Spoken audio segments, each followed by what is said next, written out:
My name is Emma Carter. I'm 26 years old, and for the past 5 years, I've been chasing one dream with everything I had left in me. My degree. 5 years of night classes after long work shifts. 5 years of sitting at the kitchen table surrounded by textbooks while my kids begged me to come play. 5 years of hearing my husband Nathan sigh every time I said I needed just one more hour to study. It hadn't been easy. Not for me. Not for them. But I thought the sacrifices would be worth it when I finally walked across that stage. I thought today, my graduation day, would be the moment where everything, the sleepless nights, the missed birthdays, the countless fights, would finally feel like they mattered. The morning started like any other Saturday. Sunlight streamed through the blinds, cutting across the messy bedroom floor. My cap and gown hung neatly on the closet door, freshly pressed, waiting for me. I remember lying there in bed for a few minutes, staring at it with a mixture of nerves and pride, and whispering to myself, "You did it, Emma. This is your day." But the house was too quiet. I expected to hear the kids bickering over cereal or Nathan making coffee. Instead, there was silence. My heart thumped as I went downstairs, my heels clicking softly on the wooden steps.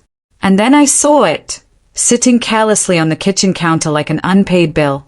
A folded note. My fingers shook as I picked it up. Took the kids to Derek's early to help set up. "We'll try to make it back for your ceremony. Congratulations, Emma." That was it. No proper goodbye. No hug. No kiss. No "we're so proud of you." Just an afterthought scribbled on a torn sheet of paper. The words blurred as my eyes filled with tears. My chest felt heavy, like someone had pressed a stone right against my heart. I crumpled the note in my fist and tossed it into the trash, though the damage was already done. For a few minutes, I just stood there, frozen. Then, like a machine, I forced myself to move through the motions. Made myself coffee even though my hands trembled so badly I nearly spilled it. The clock read 9:30 a.m. I had a hair appointment at 10 o'clock, makeup at 11 o'clock. Ceremony lineup at 1 o'clock. It was supposed to be a perfect schedule, a perfect day. Instead, I was already broken before it even began. At the salon, the stylist tried to chat, but I didn't have it in me. My smile felt like a mask. The makeup artist did her best to hide my swollen eyes, layering concealer over the evidence of my disappointment, painting my face into something polished and bright that didn't match the storm inside me. By the time I slipped into my new dress at home and zipped up the graduation gown, I looked like someone ready to be celebrated. I even forced a smile for a selfie in the mirror, posting it to social media with a caption about dreams coming true. It was petty, maybe, but I tagged my family anyway. A silent plea or perhaps a jab. Almost instantly, the comments rolled in. Old high school friends, co-workers, distant relatives. People I hadn't spoken to in years telling me how proud they were. Strangers were more excited for me than the people who shared my last name. The silence from my husband, my kids, my parents, it was deafening. Before leaving, I sent Nathan a text. Heading to the ceremony. "Are you still planning to come?" 3 dots appeared. Disappeared. Appeared again. Finally, Ethan took a bad fall while running around the pool. Nothing serious. Just tears. "Might be late. Save us seats if you can." I stayed the message, my throat tightening. Seats weren't even general admission. They were assigned by graduate name. Nathan knew that. I had left the information packet on the counter for weeks. His message wasn't reassurance. It was an excuse. The drive to the university blurred past my window. I parked, joined the flood of graduates in their identical black gowns and caps, and tried not to notice the families gathering for photos, carrying bouquets, holding balloons. Everywhere I looked, there was laughter and hugs, except in my direction. When my department was called, I stood in line, my diploma within reach, my heart cracking open inside me. My name echoed through the hall. Emma Louise Carter, Master of Business Administration with honors. I lifted my chin, walked across the stage, shook the dean's hand, accepted my diploma case. I moved the tassel on my cap from right to left. The applause was polite, the same as everyone else's. No cheers. No whistles. No, that's my mom. Just the hollow sound of clapping from strangers who didn't know me. I sat back down, diploma in my lap, and let the realization sink in. I had dreamed of this moment for years, and yet, the people I wanted to share it with the most weren't even in the room. My family was probably laughing around Derek's backyard fire pit, roasting marshmallows, too busy enjoying themselves to remember that I was standing on a stage achieving something I thought they'd all be proud of. By the time the ceremony ended, my resolve had hardened into something cold. I wasn't going to let this moment be stolen from me. I had earned this, even if I had to celebrate it alone. When I stepped out of the auditorium, diploma case pressed tightly against my chest, the late afternoon sun hit my face. The crowd around me buzzed with excitement, families snapping pictures, kids running around in their Sunday best, couples kissing and holding flowers for their graduates. I stood there alone. No camera flashes, no familiar voices calling my name. Just me, adjusting my cap and pretending to scroll through my phone so I didn't look like the loneliest person in the parking lot. I thought maybe, just maybe, Nathan and the kids would surprise me. Maybe they'd show up late, rushing through the doors with apologies, Lily carrying a hand-drawn card, James holding balloons. Maybe my parents would come too, beaming with pride, even if they had gone to Derek's first. I clung to that fragile hope as I walked toward my car. But the truth waited for me in the palm of my hand. When I unlocked my phone, the first thing that popped up was a notification from Facebook. Derek Carter tagged you in a photo. With trembling hands, I opened it. There it was. My entire family gathered in Derek's backyard, the place I knew too well, red and white checkered tablecloths, the old grill that had been patched a dozen times, the familiar oak tree where we used to hang a tire swing. And under that tree stood everyone who should have been with me at graduation. Nathan, holding a beer and laughing. Lily perched on my mother's lap, her face sticky with barbecue sauce. James chasing Derek's dog across the grass. My parents smiling wide, holding plates piled high with food. Even my cousins, who lived 2 hours away, had made it. Everyone but me. The caption Derek wrote stung like acid poured on an open wound. Family first. Nothing better than a summer barbecue with the ones who matter most. The ones who matter most. I sat in my car, the edges of my cap digging into my forehead, and let the picture bane into my eyes until I couldn't see straight. My heart thumped unevenly, like it was trying to escape my chest. How could they? On the most important day of my life, how could they choose him, again, over me? I scrolled down, each photo like another knife to the gut. Nathan flipping burgers next to Derek. My mom posing with Lily, both of them holding sparklers even though it was barely evening. My dad clinking bottles with Derek, smiling like he hadn't smiled in years. Not a single post, not a single mention of me. No congrats to Emma. No wish we could have been there. Nothing. It was like I didn't exist. I wanted to scream, but the sound lodged in my throat. Instead, I threw my phone onto the passenger seat and pressed my palms against the steering wheel until the leather bit into my skin. My vision blurred with tears. I had always known Derek was the golden child. Growing up, it was obvious. When he scored a goal in soccer, my parents threw a party. When I got straight A's, they said, "Good job," and moved on. Derek got a car for his 16th birthday. I got a part-time job to help pay for mine. But I thought adulthood would change things. I thought building my own family, owning my own degree, becoming someone in my own right would finally make them see me. I was wrong. My phone buzzed again. A text from Nathan this time. "Congrats, babe. Sorry we couldn't make it. The kids are having so much fun here. We'll celebrate tonight." Celebrate tonight. Like I was supposed to smile and act like it didn't matter that my seat had been empty. That when my name was called, no one stood up for me. My hands shook as I typed back, "Don't bother." Then I deleted it. Wrote, "I see the photos. Don't worry about it." Deleted that too. Finally, I just shoved the phone into my purse and started the engine. The drive home felt endless. Every red light gave me too much time to think. To picture their laughter, the clink of glasses, the smoke of the grill filling the air, while my own stomach twisted with hunger I didn't even feel. When I got home, the house was dark. Too quiet. I slipped off my gown and draped it over the couch, staring at it like it belonged to someone else. The degree that had cost me everything sat unopened on the kitchen table, while somewhere across town, my family toasted hot dogs and cheap beer. I went upstairs, changed out of my dress, and crawled into bed. But sleep didn't come. My phone buzzed over and over with tags, comments, likes on those barbecue photos. I couldn't resist. I opened them again, scrolling through every smiling face. My kids didn't even look like they missed me. Nathan's arm around Derek's shoulder, my parents standing proudly at his side, like they had disowned me without saying the words.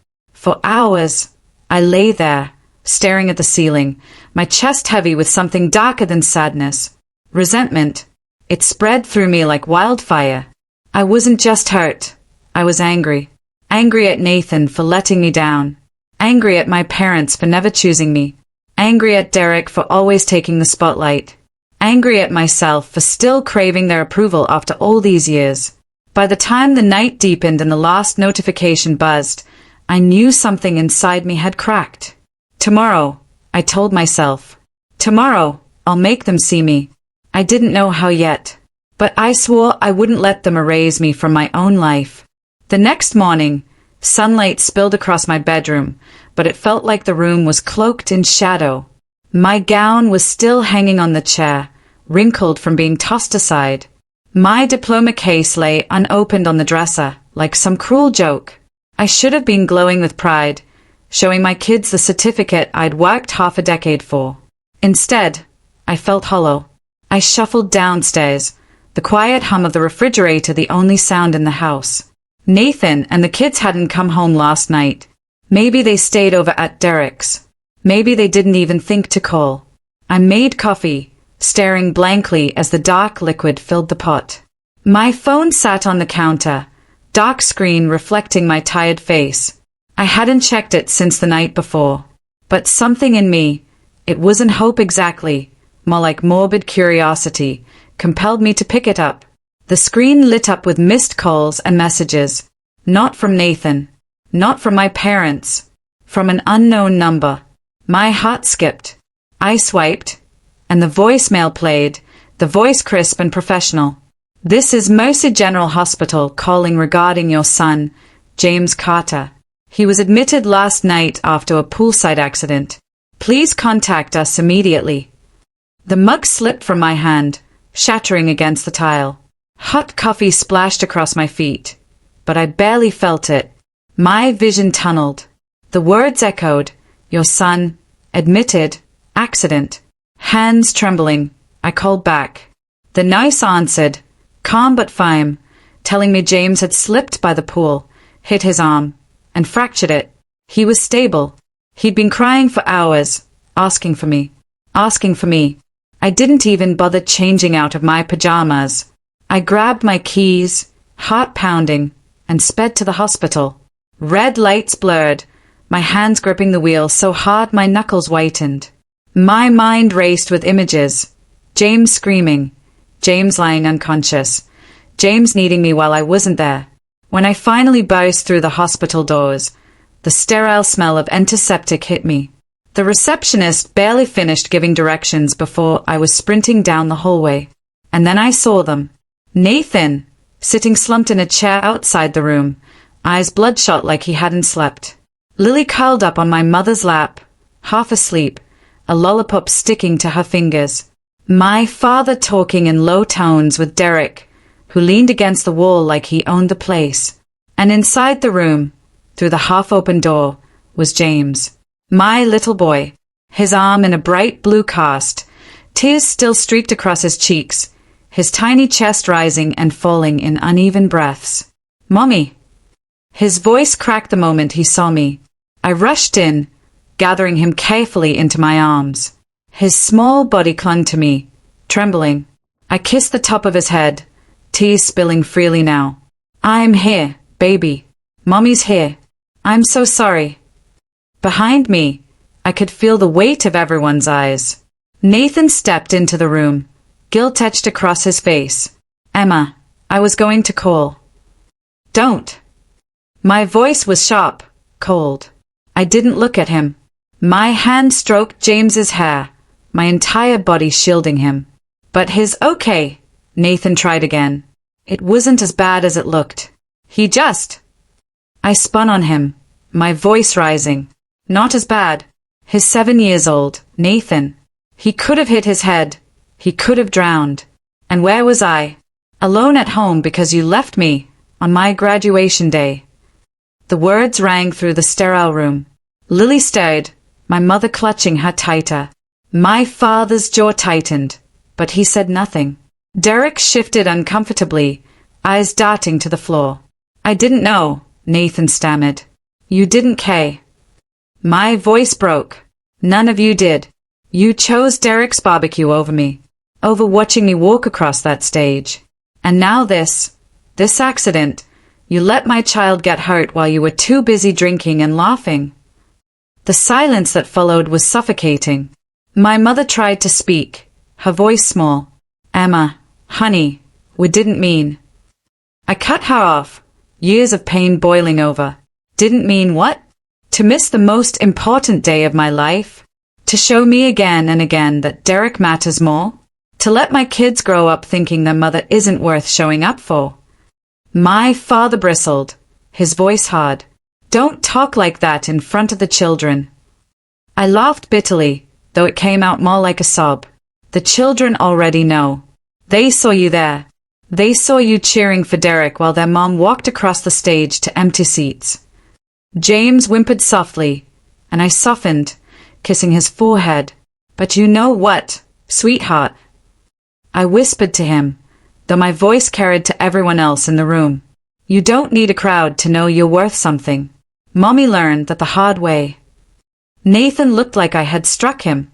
His shoulders slumped, his mouth opening and closing, but no words came out. Derek muttered something about getting coffee and slipped out, avoiding my gaze. My parents just sat there, silent, for once without an excuse. For the first time in years, I felt the balance shift.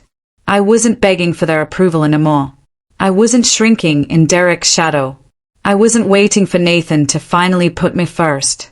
I had my son in my arms, and I had myself, and that was enough. James's head rested against my chest, his little fingers clutching the fabric of my sweatshirt like he was afraid I might vanish if he let go. I could feel his warm breath, steady now, but still uneven from all the crying. Every second I held him, a mixture of guilt and rage battled inside me. I kissed his forehead again, whispering softly, "You're safe, sweetheart. Mommy's got you." Behind me, Nathan shifted uncomfortably, his voice low and strained. "Emma, please, can we talk outside?" I turned my head just enough to glare at him. "No. You lost the right to talk to me in private when you chose Derek's barbecue over my graduation. You can say whatever you need to say right here, in front of everyone." The tension in the room thickened. My mother cleared her throat as if to break the silence, but I raised my hand. "Don't. Not yet. I want to hear what Nathan has to say." Nathan's jaw tightened. He rubbed the back of his neck, a nervous habit I'd seen 1,000 times before. "I made a mistake," he said, his voice cracking. "I thought the kids would have more fun at Derek's, and I didn't realize." "You didn't realize." My voice rose, cutting through his excuse. "Nathan, I have been talking about this ceremony for months. Months. I worked 5 years for that degree. I begged you to promise me you'd be there. And still, you left me sitting alone in an empty auditorium while my family, my husband, was at a pool party." James stared against me, his small body tensing. I lowered my voice for him, though the fire inside me burned just as hot. "Do you know what that felt like, Nathan? To scan that crowd and not see a single familiar face? To hear strangers cheer for their loved ones while I walked in silence?"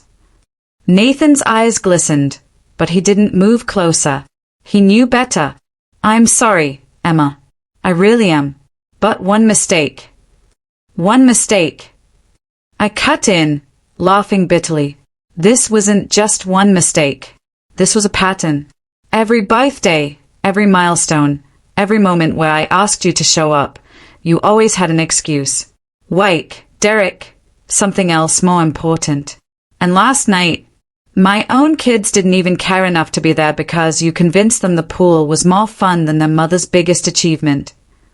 Sophia, who had been silent until now, poked her head around the corner. Her eyes were red from crying earlier. Mom, she whispered, I didn't want to miss it. Daddy said we'd only be gone for a little while, and then we'd surprise you. My heart broke again, this time in a different way. I reached out my free arm and pulled her closer, balancing both kids against me. Sweetheart, it's not your fault. It's never your fault. You were following your dad's lead. I kissed her hair, holding her as tightly as I could without hurting James's cast. Nathan's face crumpled. Emma, please. I'll do better. I swear I'll do better. My mother finally spoke, her voice small, almost timid. Emma, we didn't mean to hurt you either. We thought. You thought what? I snapped, my eyes locking on hers. That Derek's barbecue was more important than the culmination of 5 years of sacrifice. You thought I wouldn't notice, again, that I always come second to him?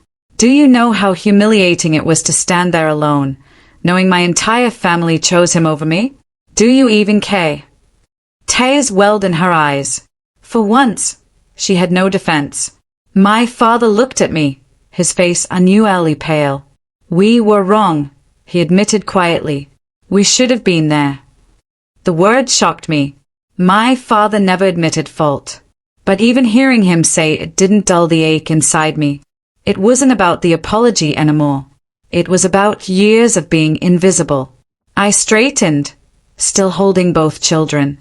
My voice was steady now, firm in a way it had never been before. Here's what's going to happen. I'm taking James and Sophia home. Nathan, you can come if you want, but things are going to change. I am no longer the afterthought in this family. I am no longer begging for scraps of attention or support. You either learn to stand beside me, or you step aside, because I will not let my children grow up thinking their mother's achievements don't matter. The room was silent. Nathan's lips parted like he wanted to argue, but the fire in my eyes must have stopped him. My mother dabbed her tears with a tissue, while my father looked down, ashamed. Derek had disappeared completely, probably too cowardly to face the storm he'd helped create. I stood, adjusting James in my arms and motioning for Sophia to grab her jacket. My legs felt heavy, but my steps were steady. For the first time, I wasn't walking in someone else's shadow. As I reached the door, Nathan's voice followed me, raw and desperate. Emma, wait. Please, don't leave like this. I paused, just for a heartbeat. Then I turned my head slightly, my voice calm but unshakable. Nathan, I already left last night. You just didn't notice. And with that, I walked out, my children by my side, my dignity intact. The morning after I walked out of my parents' house with James and Sophia clinging to me, I woke up in the small downtown hotel I had reserved weeks earlier for my parents. It was supposed to be a thoughtful gesture, a comfortable place for them to stay during graduation weekend. Instead, the room became a refuge for me, a quiet space where, for the first time in years, I put myself first. The irony wasn't lost on me. I remember lying there in the unfamiliar bed, sunlight spilling across crisp white sheets, my kids sleeping soundly on either side of me. James's casted arm rested carefully against a pillow, Sophia's hair splayed across my shoulder. Their presence grounded me, even as my heart felt hollow. I had spent years building a family I thought would stand proudly beside me, only to realize I'd been standing alone the entire time. Still, in that quiet morning, I felt something I hadn't in years: freedom. For the next few days, I created a rhythm of healing. I dropped James and Sophia at school, checked on James during lunch breaks, and spent evenings with them at the hotel pool or watching movies on the small flat screen. During the day, when I was alone, I journaled for hours, pouring out years of resentment onto paper. I took long walks through the city, allowing the noise of traffic to drown out the constant replay of painful memories. I spoke to my boss about the senior analyst position, a promotion unofficially waiting for me. For once, the focus was entirely on me, my ambitions, my healing, my choices. Nathan called every night. The first few times, I ignored him. Eventually, I answered, not for him but for the children. His voice cracked through the line, full of regret. Emma, please, just come home. I hired a cleaning service. I've been cooking dinners. I'm trying. The kids miss you. The kids are right here, I reminded him coldly. They're fine. Emma, he whispered, almost broken. I can't lose you. And for the first time, I didn't rush to soothe him. I didn't fold under his desperation. Instead, I let the silence stretch until he realized I had nothing to say. Because it wasn't about losing me. It was about him finally understanding what it meant to lose my trust. By the end of the week, I knew what I needed to do. I packed our bags and drove back to the house, not as the Emma who had begged for scraps of attention, but as the Emma who had finally learned her worth. Nathan was waiting on the porch when we pulled into the driveway. His eyes lit up when he saw me, but his smile faltered when he noticed the steel in my expression. He helped with the suitcases, careful, almost hesitant, as a one wrong word would send me retreating back to the hotel. Inside, the house was spotless. The faint smell of lemon cleaner lingered in the air, the laundry folded neatly on the couch. It looked like a home, but I knew better. It wasn't about polished counters, it was about respect. We sat at the kitchen table, the same place where I'd endured countless family meals laced with unspoken resentment. This time, I spoke first. Nathan, this week has shown me something important. I can live without constant disappointment. I can survive without being the one who bends every time. But I don't want to just survive. I want to thrive. And if this marriage is going to survive too, then things must change. His shoulders slumped, relief and fear mingling in his face. Tell me what to do. I'll do anything. And for once, I believed him. We spent hours that day talking, truly talking. I told him how his choices had eroded my trust, how every absence had chipped away at the foundation of our marriage. He admitted his jealousy, confessing he'd feared that my degree would outshine him, make him unnecessary. I didn't excuse it, but I understood it. And understanding was the first step toward rebuilding. When the kids came home from school, we sat them down together. James listened solemnly, his cast covered in colorful signatures, while Sophia asked the kind of piercing questions only a child could. Does this mean you're leaving, Mom? She whispered. No, I assured her. It means things will be different. It means I won't let anyone, not even Dad, treat me like my dreams don't matter.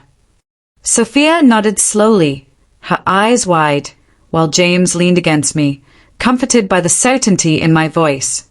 Over the following weeks, things began to shift. Nathan picked up more responsibilities without me having to nag. He celebrated my wins publicly, telling friends and neighbors about my promotion, bragging in ways I had once wished for but never received. He wasn't perfect. Habits don't change overnight. But for the first time, I saw effort that matched his words. My parents visited a week later, gifts in hand, apologies tumbling out awkwardly. My mother handed me an envelope with a check, her way of buying forgiveness. I gave it back. This isn't about money, I told her. It's about respect. And I'm not accepting less anymore. They looked stunned, but something in my tone told them I meant it. For once, the balance had shifted. I wasn't the child begging for approval. I was the woman demanding it. Even Derek showed up one afternoon, flowers in hand, guilt written all over his face. I never meant to steal your day, he said. I met his eyes, steady and unwavering. Intent doesn't erase impact, Derek. You chose my graduation day for your barbecue. You made a decision that told me exactly where I stand in this family. That won't happen again. For once, he didn't argue. He just nodded. The months rolled forward, and with them came healing. Not the kind that erases scars, but the kind that teaches you how to live with them. Ethan's cast came off. Sophia grew bolder. Nathan kept showing up in ways he hadn't before. Slowly, the cracks in our family began to mend, not because I pretended they weren't there, but because I finally demanded they be addressed. The biggest surprise came a month later. Derek organized a small party, not for himself, but for me. My parents came, so did friends and co-workers. A cake in my university's colors sat in the center of the table, and for once, the spotlight was on me. They toasted to my degree, to my perseverance, to the sacrifices I'd made. It wasn't perfect, but it was a start. That night, as I hung my diploma in my new office at work, I thought back to the empty seats at my graduation. What had once felt like rejection now felt like transformation. Those empty seats had forced me to see my own worth, to stop begging for validation, and to build a voice that demanded respect. My house still stood. My family still stood. But most importantly, I stood. And this time, I wasn't bending anymore.